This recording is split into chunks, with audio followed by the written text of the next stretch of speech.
Hello and welcome. This video is about Chapter 3, talks about implementing classes. And the word implementing, what that means is actually coding, actually writing the code. So instead of just using classes like we did in the last chapter, we're going to be looking at how to actually go about coding these classes. Here's the goals for the chapter. We want to become familiar with the process of actually coding the classes. When you have a blank slate, where do you start? Where to begin? That's always the hardest question at times when you're coding. Next, we'll learn how to code up simple methods. We'll talk about what a constructor is and how to use them. We'll also look at trying to get an understanding of what an instance variable is as opposed to local variables. So there's a couple different flavors of variables we're going to try to differentiate. And then most importantly, I think we're going to talk about Javadoc comments and how by using these types of comments you kind of write your own documentation as you're writing your code, which is kind of neat. We also are going to be looking at implementing classes for drawing graphical shapes. We've started this a little bit, but we're going to talk about this a little bit more. All right, so the topic is instance variables. Now, the word instance, if you recall, refers to an object. So when you hear the word instance or object, those typically mean the same things. They're pretty much synonymous terms. And so when I say the word instance, you can also substitute the word object. So, for example, if you had a tally counter, what a tally counter is say just a counter that has a push button on it. You press the button every time somebody walks in and you're just counting things. And all it does is just add one to the number. If you're going to try to simulate this inside a computer, what you would do is you think about, well, what does a counter have to do? Well, first you need to be able to construct one. So if we were going to create this counter, it would perhaps have a constructor that looks like this. And then every time we need to just add one to the count, we would just call the count method, and that would add one to the overall tally. So if we did this and ran some code that say this is our test code, we would see that our tally counter would output a result of 2. Now each counter needs to store a variable that keeps track of how many times the counter has been advanced. So we're going to need an internal variable internal to the object to keep track of this overall count. So that's where an instance variable comes in. We need a variable that resides inside the object that you can keep track of how many times the button's been pressed, and then be able to report on that at a later time. So instance variables store the data of an object. An instance of a class is the same thing as an object of a class. The class declaration specifies the instance variables. So in your class declaration, like for example, here we have a class called counter. We have public class counter, open curly brace, and then inside the counter, usually at the bottom, at least that's where I put it, put the keyword private, then the data type of the variable that we're trying to store inside the object, and then finally the name of the the name of the instance variable. In this case, it's called value.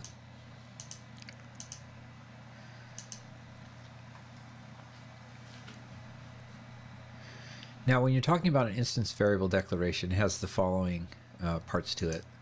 First of all is the access specifier. The ones that are available in the Java language are private, public, and also protected. The type of the variable, it could be an int, could be a double, could be a string, or some other object type. And then just the name of the variable. This is a name that you come up with following the general rules for identifiers, and also whatever the convention is for your naming guidelines. Now each object of a class has its own set of instance variables. So if you had more than one counter, counter 1 might have one number for the value and counter 2 might have a different one. Even though they're the same class, they each contain their own private instance variables. Now, it's almost always a good idea to declare your instance variables private. Typically, you don't want other classes and code otherwhere and code in other places to be able to access these variables inside the objects. So, for example, say you had two counters. One, you're counting the number of people at concert, and perhaps you're counting the number of people boarding a plane. Well, each counter has its own spot in memory where it keeps track of that value. And so even though these are both counter class objects, they each retain their own private instance variables, and they can be different. So if you could take the time, or at least not right now, I guess I didn't leave out the index cards. So later on, when I get back, I'll pass out the index card so that we can fill in the next syntax card that we need for our stack of cards. This is the one for the instance variable declaration. And here they're showing you the whole class declaration as well. But inside the class declaration, you have an access specifier, which is almost always private, the type name for the variable, and then the variable name itself. For example, here's the one we just talked about. So we'll fill that in next time. Okay, so the next topic is how do you go about accessing instance variables? How do you actually go and get that value? If it's private, we can't get access to it directly. So how do we go about getting access? Well, the first thing we do is we provide a method to increment or add 1 to the value of the count every time the button is pressed. So you could imagine count might look like this. You say public void, which means this method doesn't return a value because it's void. And then basically all you do is just add 1 to the value. Now there's more efficient ways to increment a variable, but for clarity's sake, we're showing it like this. So that would be your mutator method. Your accessor method is called getValue, and all it does is return the current value of whatever the value variable has. So you say getValue, and all it does is return the contents of the instance variable called value. Now, private instance variables can only be accessed by methods of the same class. So if you were, say, writing code in another class and you needed direct access to the instance variable, it would have to be code that's also in that same class. Otherwise, you just can't get to that information. Okay, so here's a self-check. I see the answer is already there, but supply the body of a method called reset that resets the counter back to 0. Well, this is another type of mutator. You're changing the value of an instance variable, so it's a mutator. And here we're just clearing the count, so it's setting the count back to 0.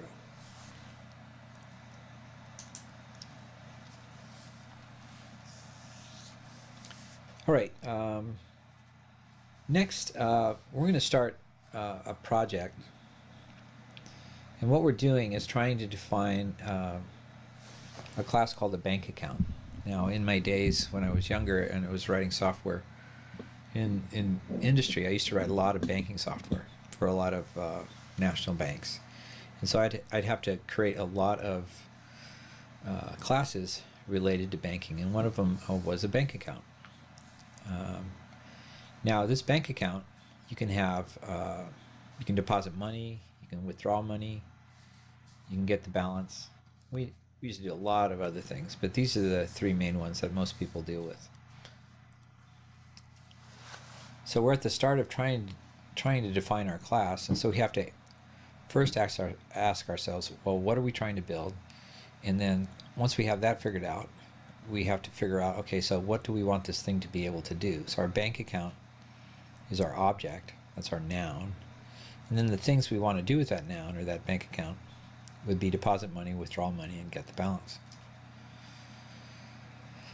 So then the next question is, okay, so I know what I want to do. Now how do I go about creating a class that will allow us to be able to do these things?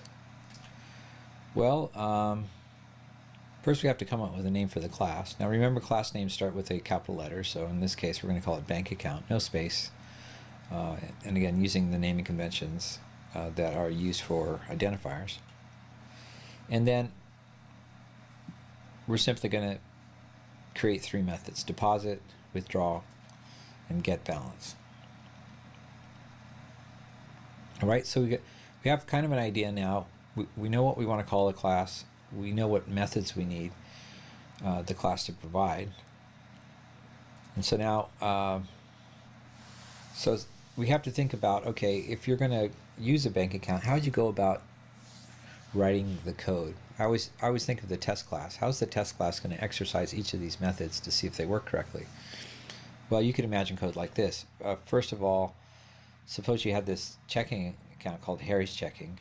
Say you deposit $2,000 into Harry's Checking, and then you withdraw $500, and then you print out Harry's checking's balance by going and get the balance and sending that out to system out to print line.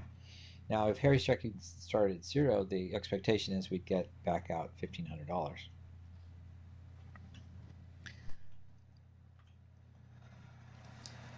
All right, so we kind of have an idea of what we want to do. Next, we want to say, well, now it's come time to write the code. How do you go about writing a method header for this bank account class?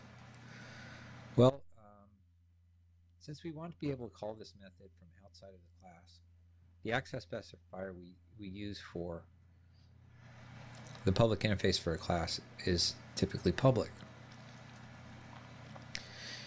Then you have to decide whether the method is going to return a value or not. And if it is going to return a value, you have to decide what data type of the value is going to be returned. Finally, in the method header, you need the method name. And you want the method name to be some kind of verb. I find that's the most helpful. After that, inside the parentheses, you would include any parameters that this method needs to be able to do its job that isn't already inside the class.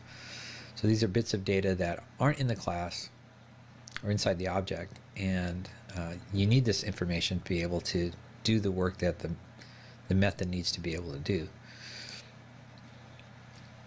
So for example, here's our deposit method, and you could imagine the method header to say public, which is the access specifier, void, saying, hey, it doesn't need to return a value.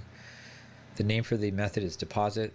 Well, you kind of need to know how much you're depositing, and so that's the parameter going in. Notice it's a double because we have dollars and cents, which implies a decimal point. Here we have another method header. This one's called withdraw. And here, again, it's public, void. We're not asking to go get anything. We're just trying to set something. So the access specifier is public. The return type is void. The method name is withdraw. And the parameters, you list the data type of the parameter, which is a double, and then the amount you want to withdraw. Finally, get the balance. Well, this is actually an accessor method. So typically with an accessor method, you have a return value. In this case, we're just trying to get the current balance of the bank account. And so this method's return value is going to be a double.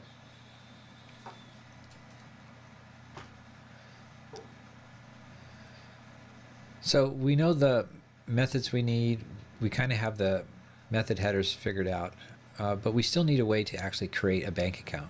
And that's where this type of class called a constructor comes in. Now, a constructor is a special type of method.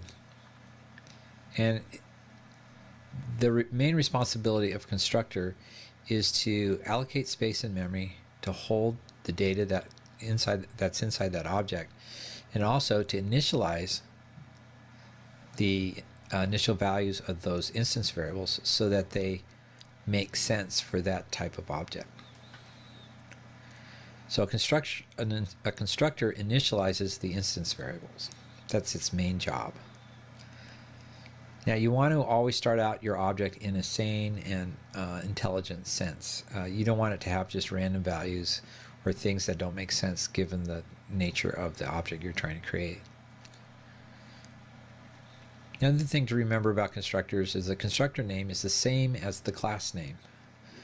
That confuses a lot of beginning programmers. They see the class name and they don't realize it's not really a class name, it's a constructor name, depending on its context. So here is a constructor. Now the first thing you might notice about the constructor is you have an access specifier, you have a name for the class or for the constructor, but you don't have a return type. And so, and this is kind of weird. This is one of the only methods where it has no return type specified, including void. So you say public and then just say the name of the class, which is BankAccount. And remember, the name of the class is the same as the constructor name, so that's why I use BankAccount. And then you put in parentheses to show any construction parameters you might need. And then we'll fill in this body later. So we might as well get a start on this, I'm thinking. So if you could open up NetBeans, we're going to get this going. Actually, on second thought, let's continue on with the slides and then we'll get to the code in a second. Now, the constructor's body is executed when a new object is created. Now, the statements in a constructor body will set the internal data of an object that's being constructed. So again, this is where that initialization takes place. It's right here in the constructor. What is it initializing? The instance variables for that object. And again, all constructors of a class have the same name. So you can have more than one constructor, but they all have the same name, and that same name is the name of the class.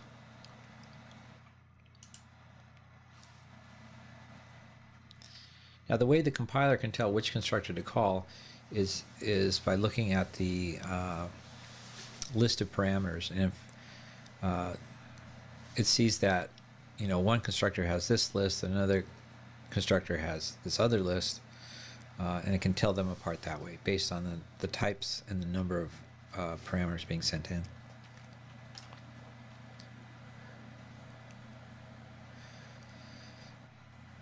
So here's where we're going to open up NetBeans and fill this in. We're going to create two constructors, I think.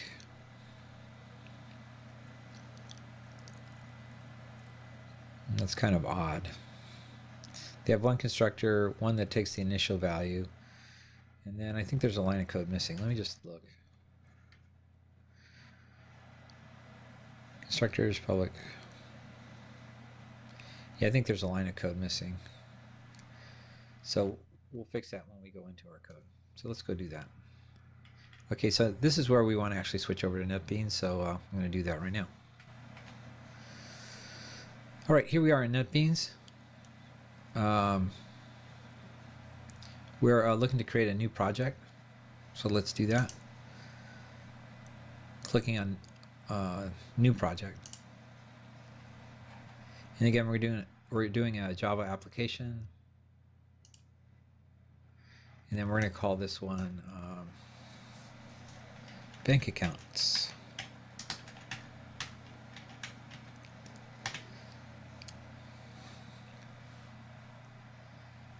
And then we'll say Finish. And that will create a project for us called Bank Accounts. I'll also create a class called Bank Accounts that has a main method in it.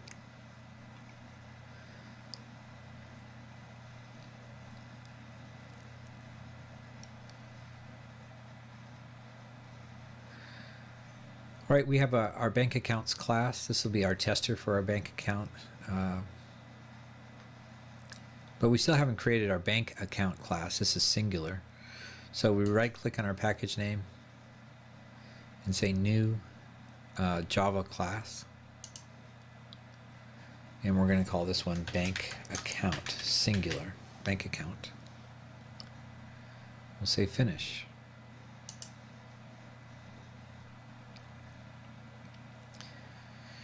The first thing we put in our bank account is our private instance variable. Again, we'll do this at the bottom. This is different from what the book says. Say private double, and we're going to call this balance. This is the current balance of the bank account. The next thing we put in is our constructors. Our first constructor is called the default constructor. And we're going to specify it this way. We'll say public bank account, and we'll set it up so it doesn't take any parameters. Now, if you create a bank account with no parameters, that means maybe the bank is opening up the account, but there was no initial deposit. So we're going to start out the balance out at 0. So we'll say 0 for the balance. Okay, and then the other type of bank account, or the other type of constructor for a bank account, notice it has the same name, but this time we're going to pass in the initial balance. So we'll say double, that's the data type of the parameter, and then we'll say initial balance. We're not going to provide a body for this one, we'll do that later. Right now we're just trying to get the start for our class. Okay.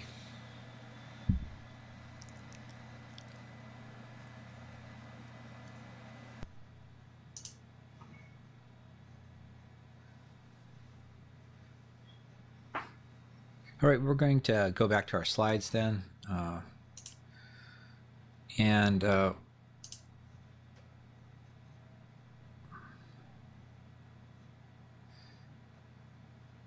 Again, we created our first constructor. That's the code that was missing right there. And then here is the second constructor with the initial balance. Now, the methods that we're going to provide are the deposit method, the withdrawal method, and the get balance method. So we want to add these to our class. So switching over to NetBeans then, we're going to add those here. First, we have our deposit method, so we say public. Now remember, deposit doesn't have a return type, so we say void, and then the name of our method, and then the amount we want to deposit. So this would be a double value, and we just say amount.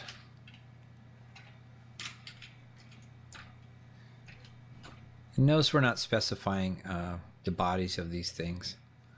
We'll do that later. We also need a public method for the withdrawal method. And here too we have an amount that we want to withdraw. And I'm just putting in a pair of empty curly braces to show the start and end of the method, or the body of the method. And then finally we need the way to get the balance, so we say public, this time double, since this is a get method, and say get balance.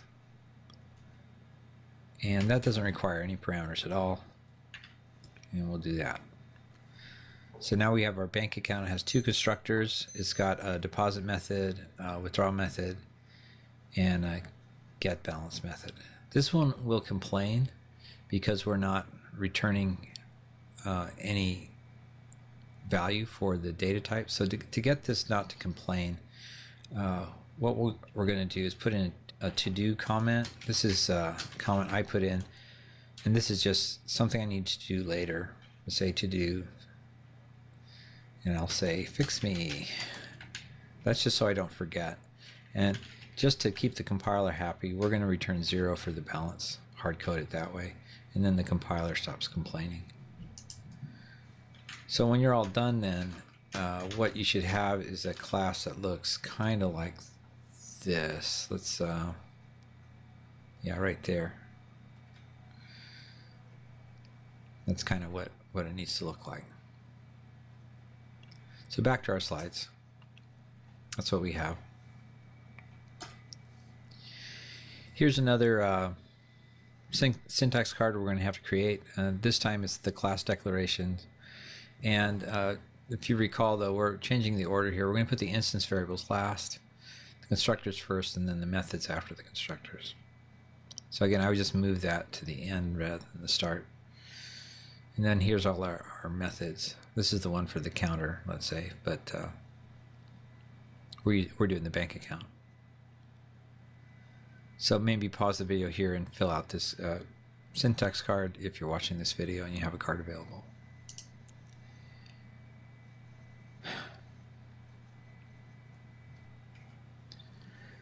All right, this next part is about putting in comments so that the documentation of your program is automatically generated.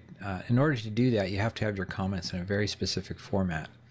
Luckily, NetBeans provides a means for this to pretty much happen automatically, except for you have to fill in some of the text.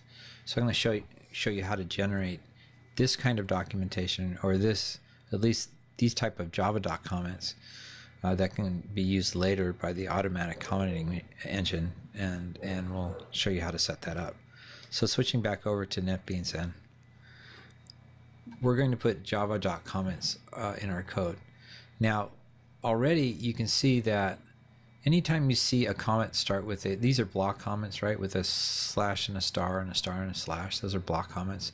But anytime you see a block comment start with a slash and 2 stars, what that means is this is designed for the automatic documentation generation engine that's called Javadoc. Now here we're right here before the class header. So what we want to say here, what it's waiting for, is a description of the class. And so we would say here a class that contains the information pertaining to a bank account. So that's what the user of your class will see when they bring up the Javadoc documentation for this class. And then you typically put your name there, and that should automatically fill in with it, whatever is your login name, at least in the case of a Windows environment. Okay, so here your programmers would rather have the IDE do a lot of the work for them, and this is one of those cases where you can do that. All you have to do is say /** and then hit enter, and what will happen is the IDE will take over and make a Javadoc header for you. See, it added all those stars and extra spaces and slashes and stuff. Did that automatically. And here it's just waiting for a description of this constructor. So this one it says a constructor that initializes the balance to 0. That's all you need for that one. Again, I'm going to do the same thing here. I'm just going to put a slash, / and 2 stars.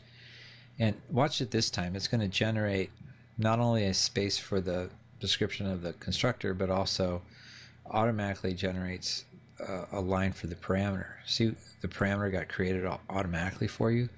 So again, here, this first section is just a description of the constructor.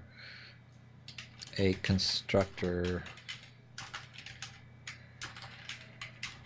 that initializes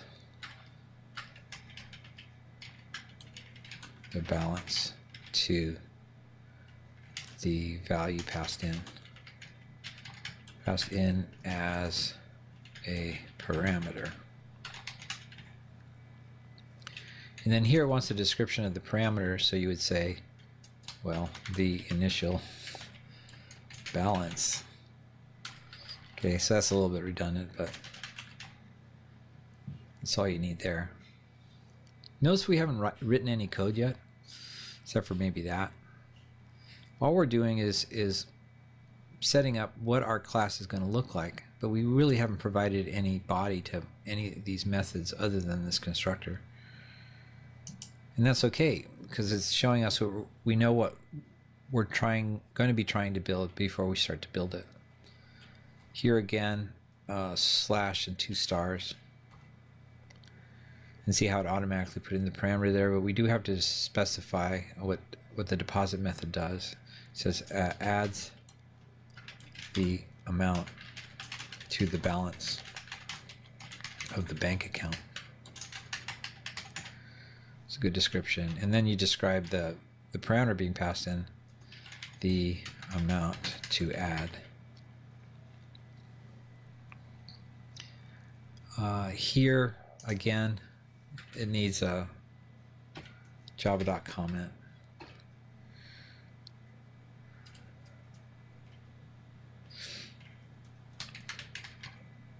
Withdraws money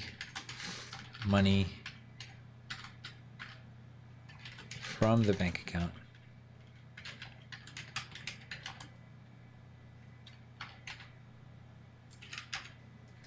The amount to withdraw. Okay, pretty straightforward stuff. Finally, get balance. We put in the comment returns the current balance of the bank account. What is its return value? The bank account balance.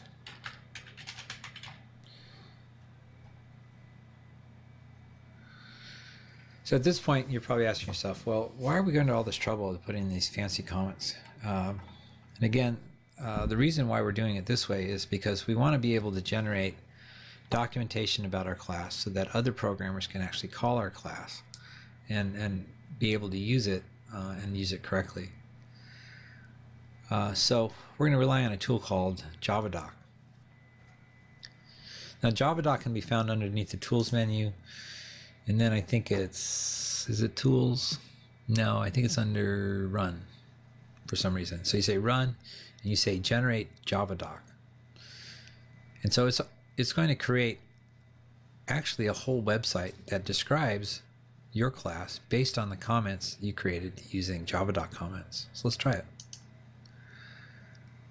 So it's not compiling the program, but it is trying to automatically generate the documentation for our new class.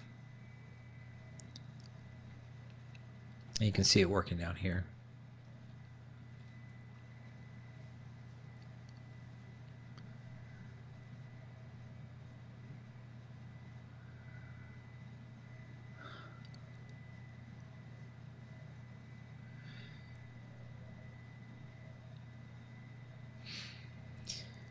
And what you see then is after it's done generating the Javadoc, it actually creates this really nice website that describes all the classes in our project. So here's our bank accounts thing. We really didn't do anything with that, but with our bank account class, we can click on that, and it gives us detailed information on the class.